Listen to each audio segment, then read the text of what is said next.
네, 안녕하십니까. 오늘은 오토바이 휠 베어링에 관한 얘기를 해보겠습니다. 요새 중국산 오토바이가 풀리면서 이 휠 베어링 문제가 자주 언급이 되고 있어요. 주행거리 2만 전후에서 휠 베어링 문제가 발생되고 있는데, 사실은 제가 타고 있는 마실용 스쿠터도 2만 전후에서 휠 베어링이 박살이 났어요. 휠 베어링이 2만 전후로 문제가 되는지 요거에 대해서 좀 얘기를 해보겠습니다. 자, 요 사진은 그냥 샘플로 가지고 온 거예요. 요거는 이제 PCX인데 PCX가 그렇다는 게 아니고 휠 베어링이 이제 앞바퀴 이쪽 부분에 있는 거고, 뒷바퀴는 여기 스윙암 베어링. 스윙암 베어링도 결국은 휠 베어링이죠. 스윙암에 있기 때문에 그냥 스윙암 베어링이라고 하는데, 스윙암 베어링도 휠 베어링에 속하는 거예요. 자, 구조를 잠깐 보여드리면 앞바퀴는 베어링이 두 개가 들어갑니다. 여기 그리고 베어링 양쪽으로 더스트 실이 이렇게 장착이 돼 있어요. 그러니까 먼지나 수분이 유입되지 않게 막아주는 실이 앞뒤로 있고, 이제 베어링이 이렇게 두 개 있는 거고, 뒷바퀴 같은 경우는 베어링이 이렇게 하나 들어가고, 이 베어링 앞뒤로 더스트 실이 이렇게 있는 거예요. 반대쪽은 이제 미션 기어 쪽에서 이제 잡고 있는 구조예요.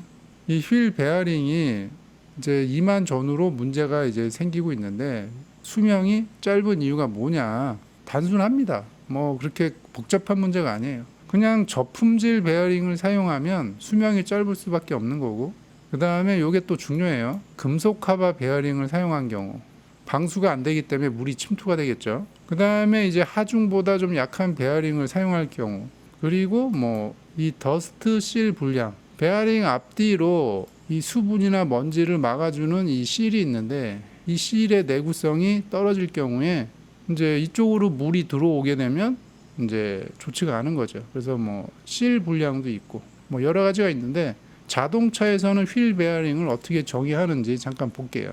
내구성과 신뢰성을 보장하기 위해 평판이 좋은 브랜드, 고품질 베어링을 써야 된다. 그리고 적재 용량, 제가 아까 얘기했잖아요. 하중 계산 뭐 이런 거, 차량의 사용 조건에 적합한 베어링을 써야 된다. 요게 중요하죠. 밀봉 성능이 우수한 베어링을 선택해야 된다. 그래야 먼지, 습기, 오염물질의 유입을 방지할 수 있다. 요게 베어링의 수명을 연장한다. 그러니까 자동차 같은 경우 이 휠 베어링은 이렇게 다 고무 방수실을 사용을 합니다. 행여라도 이제 수분이 들어오는 것을 방지하기 위해서 고무 방수실을 사용을 해요. 왜 그러냐면 이 내부에 구리스가 있는데, 수분이 들어오는 순간에 구리스에 물이 섞이면 그냥 우유가 되는 거예요, 우유. 그래서 자동차는 기본적으로 다 이 고무 방수실을 사용을 해요. 그래서 수명이 기본이 10만 이상이 다 넘어가요. 근데 오토바이 같은 경우는 원가 절감을 하기 위해서 그런지 모르겠는데, 이 금속 뚜껑 타입을 조금 많이 쓰는 것 같아요.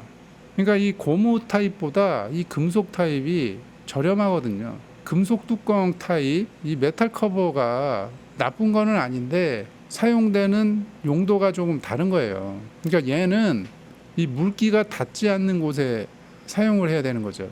수분 침투에 취약하기 때문에 물기가 닿지 않는 곳에 사용하는 그런 베어링이에요. 그래서 외부에 사용은 잘 안 합니다, 얘는.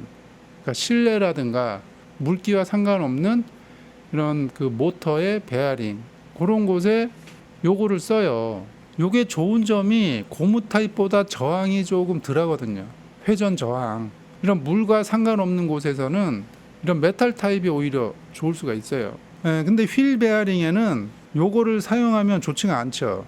수분이 들어올 수 있기 때문에.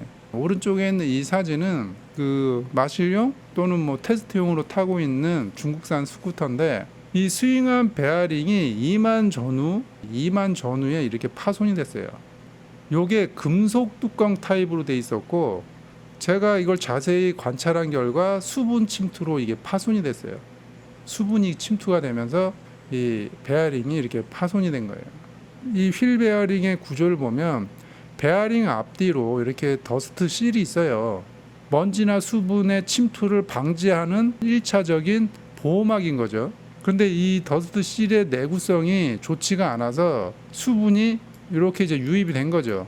수분이 유입이 되고 이제 계속 회전이 되면서 더 이상 얘가 견디지를 못하면서 이렇게 이제 파손이 된 겁니다. 금속 커버, 이 금속 커버 베어링을 사용을 할 거면 이 실이 완벽히 방수가 되는 무지하게 좋은 제품을 사용하든가, 이 실이 완벽하게 방수가 된다는 보장이 없기 때문에 혼다 같은 경우는 애초에 고무 카바 베어링을 사용을 합니다. 방수 카바 베어링을. 여기 보시면 혼다 파츠 번호 있죠? 혼다 같은 경우는 애초에 고무 카바 베어링을 사용을 해요. 그러니까 1차적으로 수분을 막아주는 이 실이 망가져도 2차적으로 얘가 이제 보호할 수 있게 해주는 거죠. 그러니까 이 메탈 카바 베어링은 이 실이 문제가 생기면 바로 이제 베어링으로 문제가 연결이 되는 거고, 이 고무 카바 베어링은 이 실이 문제가 생겨도 얘가 막아주기 때문에 계속 운행할 수 있는 거죠. 그래서 뭐 바퀴를 교환할 때 빼봤을 때 실이 좀 상태가 안 좋다, 그럼 그때 이제 실만 교환하면 되는 거죠. 근데 이 메탈 커버는 실이 완벽하게 방수를 못 해주면 바로 이제 이렇게 되는 겁니다. 이 베어링을 처음 딱 봤을 때 이 카바가 반 정도가 열려 있었어요. 반 정도가. 내부의 구리스가 다 사라지고 더 이상 버티지를 못하니까 삐져나오려고 한 요만큼이 열려 있었어요. 카바가. 내부는 이렇게 돼 있었고, 오토바이 만든 회사에서 몇 푼 아끼려고 이 메탈 카바 베어링을 사용을 하는 바람에 주행거리 2만 전후에 이런 일이 생긴 거죠. 지금 앞바퀴도 별로 좋지가 않아요. 앞바퀴도. 그래서 요거는 제가 오리지널 일본 고무 카바 베어링으로 바꿔놨어요. 그래서 제가 그 언제부턴가 이 기본을 강조를 하고 있잖아요. 언제부턴가. 제가 작년부터 이걸 경험하고 있기 때문에 이 기본에 대한 얘기를 이제 하기 시작한 거예요. 그러니까 이 휠 베어링은 고무 카바를 사용하는 게 사실 기본이에요. 기본.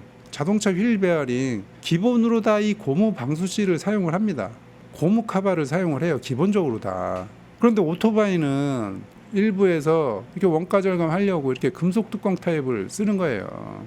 금속 뚜껑 타입을 사용해서 좋은 점은 얘가 아까 얘기했듯이 저항이 고무 타입보다 좋기 때문에 경주용, 만약에 레이싱을 하겠다 그러면 휠 베어링을 이렇게 메탈로 하는 게 좋아요. 고무 타입보다 더 좋을 수가 있어요. 그런데 생활용 오토바이는, 특히 배달용은 비 와도 배달하잖아요. 맑은 날만 운행하는 게 아니기 때문에 이 휠 베어링 고무 카바가 기본에 해당되는 부분인데 이런 거를 안 지키니까 2만 전후로 이렇게 박살이 나는 겁니다. 앞바퀴도 그렇고 뒷바퀴도 그렇고. 오늘은 이제 오토바이 휠 베어링에 대해서 알아봤는데 이런 게 다 기본에 관한 거거든요.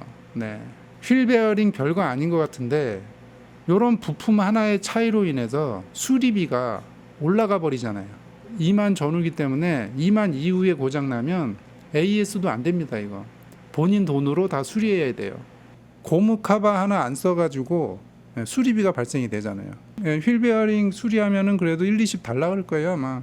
그래서 기본이 잘 된 애들을 선택을 해야 금전적으로 손실도 적다, 이 얘기를 하는 겁니다.